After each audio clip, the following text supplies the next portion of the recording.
அஸ்ஸலாமு அலைக்கும். Welcome to சசஸ் கிச்சன். இன்றைக்கி நம்ம ரெட் வெல்வெட் கேக் பண்ண போகிறோங்க. இதுக்கு தேவையான பொருட்கள் கரெக்டான அளவோட டிஸ்கிரிப்ஷன் பாக்ஸில் கொடுத்துருக்கேன், நீங்கள் போய் பார்த்துக்கோங்க. சில பேர் என்கிட்ட கேட்குறீங்க, என்கிட்ட மெஷரிங் கப் இல்லை, நான் எப்படி அளக்குறது, நீங்கள் கிராம்ஸை சொல்லுங்கள் அப்படின்னு கேட்குறீங்க. உங்கள் வீட்டில் கிளாஸோ பவுலோ கண்டிப்பாக இருக்கும் சில்வரில், அதை கூட நீங்கள் எடுத்துக்கலாம். நான் ஒரு கப் சொன்னேன்னா நீங்கள் ஒரு கிளாஸில் எடுத்துக்கலாம். இப்போது நான் சொல்கிறேன், இப்போ நான் ஒரு கப் சொல்கிறேன்னா இந்த மாதிரி கிளாஸ் கண்டிப்பாக எல்லா வீட்லேயும் இருக்கும் இல்லையா. நான் ஒரு கப் சொன்னேன்னா இதில் ஒரு கிளாஸ் நீங்கள் எடுத்துக்கோங்க. அரை கப் சொன்னேன்னா இதில் நீங்கள் பாதி எடுத்துக்கோங்க. கப் சொன்னேன்னா இதில் காவாசி எடுத்துக்கோங்க. முக்கால் சொன்னேன்னா முக்கால் எடுத்துக்கோங்க. இந்த மாதிரி கிளாஸ் கூட நீங்கள் செட் பண்ணிக்கலாம். இப்போது ஒரு கப் எடுத்திருக்கேன், முக்கால் கப் பால் எடுத்துருக்கேன். இது லைட்டாக சூடு பண்ணி எடுத்திருக்கேங்க. இது அரை கப் சேர்த்துட்டேன். இப்போது இது கப், இது லைட்டாக சூடு பண்ணி எடுத்திருக்கேன்.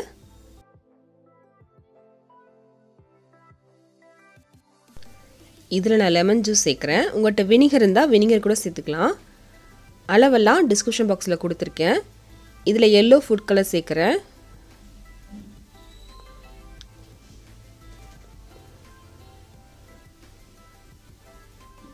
அதுக்கப்புறம் ரெட் கலர் சேர்க்குறேன். இது எல்லாமே ஃபுட் கலர் தான். எல்லோவும் ரெட்டும் சேரும்போது நல்ல ஒரு கலர் வரும். இப்போ நல்லா கலந்து விடலாம். இங்கே பாருங்கள், சூப்பராக கலர் வந்துருச்சு. இது ஒரு 10 நிமிஷத்துக்கு அப்படியே தனியாக வச்சிடலாம். இது பட்டர் மில்க் ஆகட்டும். இதுக்கு அடுத்து என்ன செய்யணும்னு பார்க்கலாம். ஒரு பவுல் எடுத்திருக்கேன். இதில் 2 ஸ்பூன் ஆயில் சேர்த்துக்கலாம். நான் கடலெண்ணெய் தாங்க சேர்த்துருக்கேன், வீட்டில் இருக்க கடலெண்ணெய் தான். இதுக்கப்புறம் 2 ஸ்பூன் பட்டர். இது எல்லாத்தையும் சேர்த்து நல்லா கலந்து விடலாம். நல்லா கலந்து விடணுங்க. எண்ணெயும் பட்டரும் நல்லா ஒன்று சேர்ந்துடணும். நல்லா கலந்து விட்டுட்டோம் பாருங்கள், இந்த மாதிரி வரணும். இதுக்கப்புறம் அரை கப் கண்டென்ஸ் மில்க் சேர்க்குறேன். இது வீட்டில் செஞ்சது தான், நீங்கள் கடையில் கூட வாங்கி சேர்த்துக்கலாம். இதையும் சேர்த்து நல்லா கலந்து விடணுங்க. நல்லா கலந்து விட்டுட்டோம். இதுக்கப்புறம் நம்ம மாவெல்லாம் சேர்த்துடலாம். அதுக்காக ஒரு சலடை வச்சுக்கிறேன். 1 கப் மைதா மாவு, 1 table spoon cocoa powder, baking soda, baking powder, இது எல்லாத்தையும் சேர்த்து நம்ம நல்லா சலிச்சிடலாம். சலிச்சு தாங்க சேர்க்கணும், நீங்கள் அப்படியே சேர்க்காதீங்க.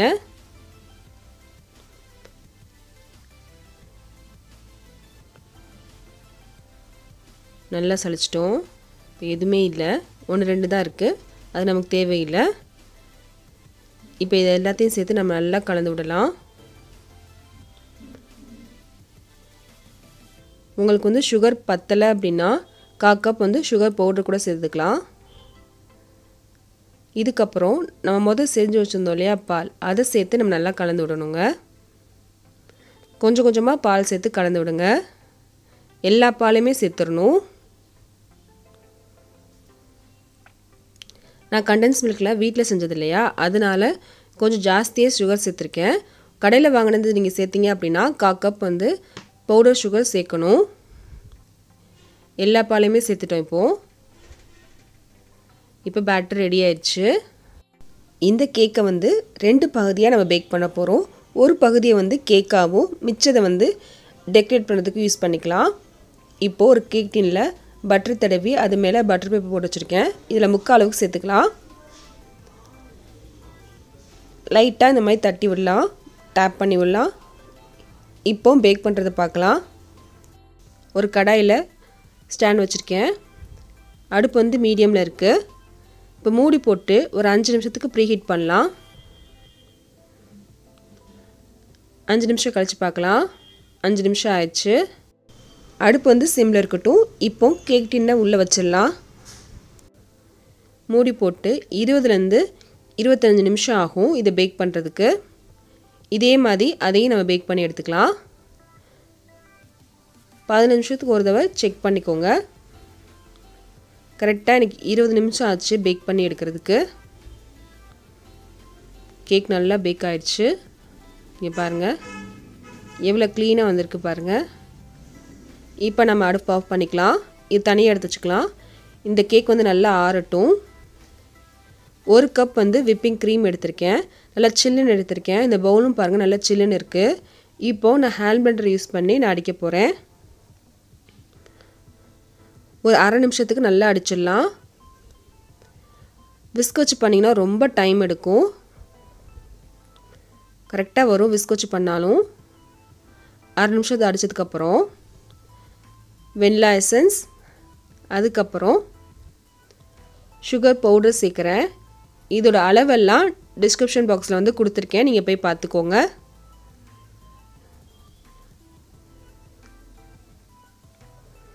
இதை சேர்த்து நல்லா அடிக்கணுங்க. திக்காகணும். திக்காக வர வரைக்கும் நம்ம நல்லா அடிச்சிடலாம். 5லேருந்து 6 நிமிஷம் ஆகும். பாருங்கள் இவ்வளோ திக்காகணும். இப்போது அந்த இடமே எடுத்தால் அப்படியே நிற்கணுங்க. இப்போது இதை போய் நான் ஃப்ரிட்ஜில் வச்சுக்கிறேன். இப்போது நம்ம சுகர் சிரப் பண்ணிடலாம். ஒரு பவுல் எடுத்திருக்கேன். இதில் 1 கப் வந்து லைட்டாக சூடு பண்ணி தண்ணி எடுத்திருக்கேன். இதில் நான் கொஞ்சம் வெண்ணிலா எசன்ஸும் சேர்க்க போகிறேன். நம்ம கேக்கில் வந்து வெண்ணிலா எசன்ஸ் சேர்க்கலை, நீங்கள் வேணுமா சேர்த்துக்கலாம்.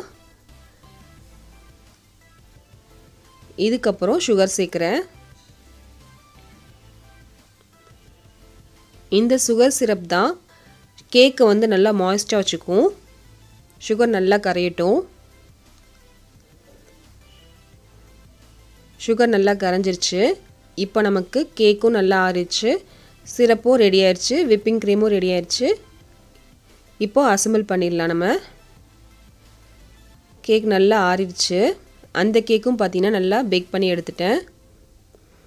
கேக் பாருங்கள் எவ்வளோ சாஃப்டாக இருக்குது அப்படின்னு. நல்லா மாய்ஸ்டாகவும் இருக்குது. கேக் நல்லா ஆறிடுச்சு. இப்போ நம்ம கட் பண்ணலாம்.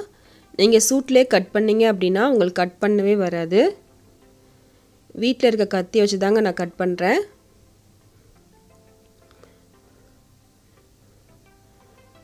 ஈஸியாக கட் பண்ண வரும். கேக் நல்லா ஆறினா மட்டும்தான் இந்த மாதிரி கட் பண்ண வரும். கட் பண்ணிட்டோம். பாருங்கள் எவ்வளோ சூப்பராக வந்து பேக் ஆகிருக்குன்னு பாருங்கள்.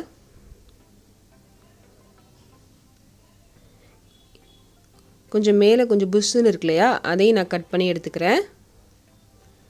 இதையும் நம்ம வந்து டெக்கரேட் பண்ணுறதுக்கு யூஸ் பண்ணிக்கலாம். இப்போ எல்லாட்டையும் டர்ன் டேபிள் இருக்குன்னு சொல்ல முடியாது இல்லையா, என்கிட்டே இல்லை. டெய்லி நம்ம கேக் செய்ய போகிறதும் கிடையாது.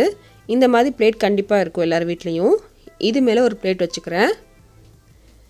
இதை வந்து நம்ம டர்ன் டேபிளாக யூஸ் பண்ணிக்கலாம். உங்கள்கிட்ட டர்ன் டேபிள் இருந்துச்சு அப்படின்னா அதை யூஸ் பண்ணிக்கோங்க, இல்லைனா இந்த மாதிரி செஞ்சுக்கோங்க. இப்போ அசம்பிள் பண்ணிடலாம். கொஞ்சம் வந்து விப்பிங் க்ரீம் இதில் சேர்க்குறேன். இது மேலே ஒரு லேயரை நான் வச்சுக்கிறேன். இது மேலே சுகர் சிரப் நிறையவே சேருங்க.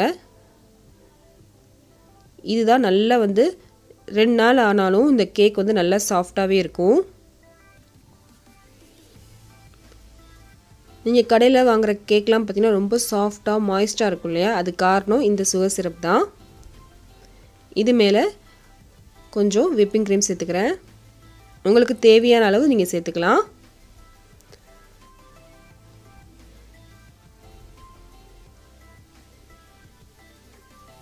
சேர்த்துட்டோம்.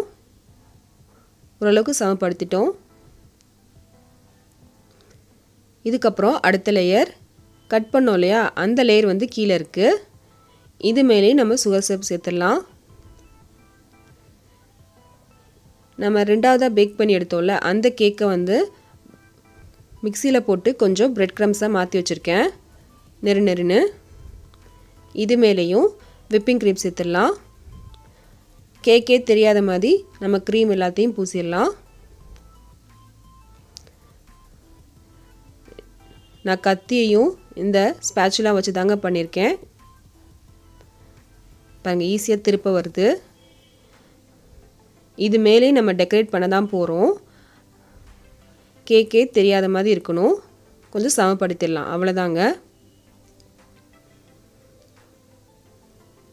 இது ரொம்ப கஷ்டமே கிடையாது. இங்கே பாருங்கள் கத்தியை வச்சு நான் சமப்படுத்துகிறேன்.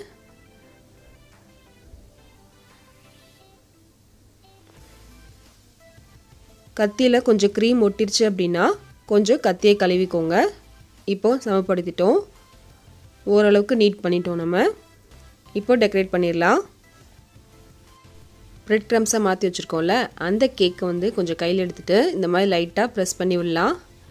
க்ரீமே தெரியக்கூடாது. இப்படி எல்லா ஓரங்கள்லையுமே இந்த மாதிரி ப்ரெஸ் பண்ணி விடலாம்.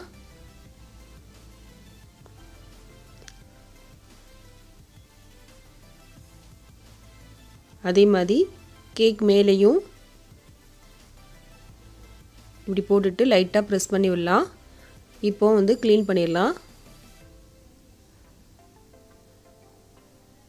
இப்போ சைட்லாம் க்ளீன் பண்ணிட்டோம்.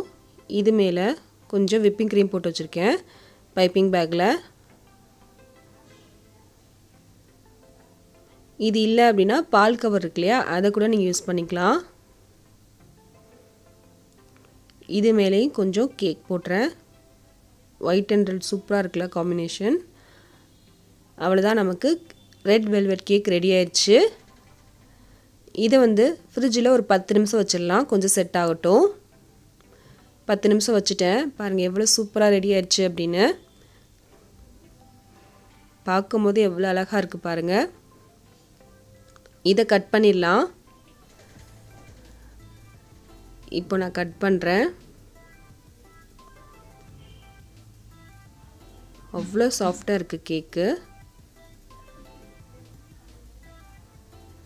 ஏன் நம்ம வந்து ஃப்ரிட்ஜில் 10 நிமிஷம் வைக்கிறோம் அப்படின்னா சைட்லலாம் ஒட்டி வச்சுருந்தோம்ல, அதெல்லாம் செட் ஆகணும், அதுக்காக மட்டும்தான். பாருங்கள் எவ்வளோ சூப்பராக ரெடி ஆயிடுச்சு அப்படின்னு. இது ஒரு பிளேட்டில் வச்சுக்கிறேன். சூப்பராக இருக்குல்ல. இன்னொரு பீஸையும் நான் கட் பண்ணி வச்சுருக்கேன். அவ்வளோதாங்க, சூப்பராக ரெடி ஆயிடுச்சு நமக்கு ரெட் வெல்வெட் கேக். இந்த வீடியோ உங்களுக்கு பிடிச்சிருந்துச்சு அப்படின்னா கண்டிப்பாக லைக் பண்ணுங்கள், ஷேர் பண்ணுங்கள், கமெண்ட் பண்ணுங்கள். மறக்காமல் நம்ம சேனலை சப்ஸ்கிரைப் பண்ணிக்கோங்க. பக்கத்தில் இருக்க பெல் பட்டனையும் கிளிக் பண்ணிக்கோங்க. அப்போ தான் நான் ஒரு வீடியோ போட்டோன்னே உங்களுக்கு ஒரு நோட்டிஃபிகேஷன் தரும். என்னோடய வீடியோவை நீங்கள் மிஸ் பண்ணாமல் பார்க்கலாம்.